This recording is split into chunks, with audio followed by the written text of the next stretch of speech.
Now, Wave 31 Storm Tracker Chief Meteorologist Jeff Castle with 31 Triple Doppler. Well, some strong storms rolling through a little bit earlier. Of course, we've been showing you the damage that's those left behind, especially there in Marshall County. The good news is we're not expecting any more of this sort of active weather heading into the weekend. A few more hours from now, and we'll even be shutting down the rain chances. Little less heat and humidity for Saturday, Sunday, but it's August still, so we will see temperatures at or above the 90-degree mark, but that's right about average for this time of year. And again, looking mostly sunny and dry for the weekend. In fact, as we dry over the next couple of days, likely will stay that way for an extended stretch that may take us through a good chunk of next week. Here's our next weather player. It's the blue line with the triangles. It's cold fronts, which in summer they don't often pack a big punch, but they do shut down rain chances. They do lower the humidity, and occasionally will drop the temperatures a little bit more significantly than what we're expecting out of this front. You do see ahead of it some additional showers and storms continue to flare up. What's left of the earlier storminess kind of dying out there, parts of west central Georgia, east central Alabama.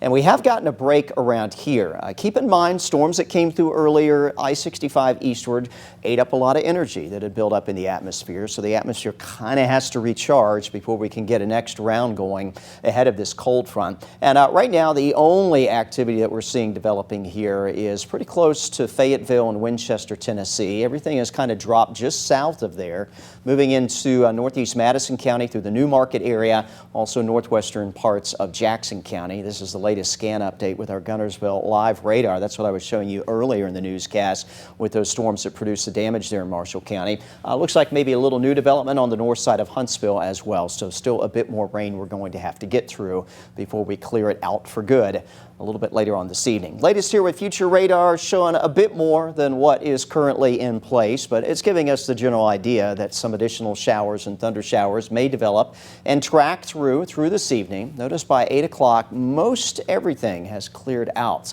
across the Tennessee Valley, and we're not anticipating any redevelopment of showers or thunder showers overnight tonight or through that weekend for that matter. Here's a look at your forecast lows tonight. We will be a little bit lower on the numbers thanks to that cold front and the northerly wind kicking in, starting to dry out the air and bringing in slightly cooler temperatures. If you're in Fort Payne, dipping into the upper 60s.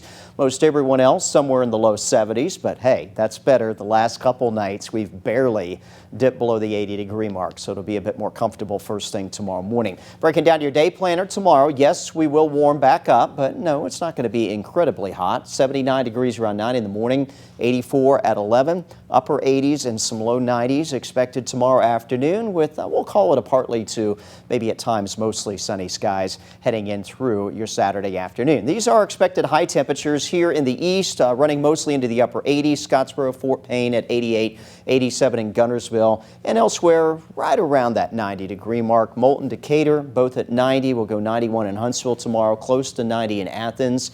And once again, out there toward the Shoals, you'll be one of the hotter spots at around 93 degrees there in the northwest corner of the state. Here's your Wave 31 Storm Tracker 10-day, a very quiet stretch ahead. Weekend, decent, especially with a little less humidity. Afternoon temperatures low 90s. Again, those morning lows will stay in the low 70s heading into early next week. We will see the temperatures edge up just a bit as next week wears on, maybe getting back into the mid 90s for highs.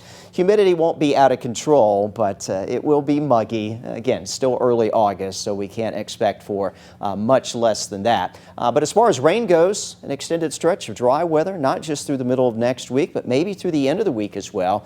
Could be sometime next weekend before we start to see some limited rain activity showing back up here across the Tennessee Valley. Watching the tropics very closely, could have a new tropical storm developing this weekend. I'll have details on that coming up in the next 30 minutes.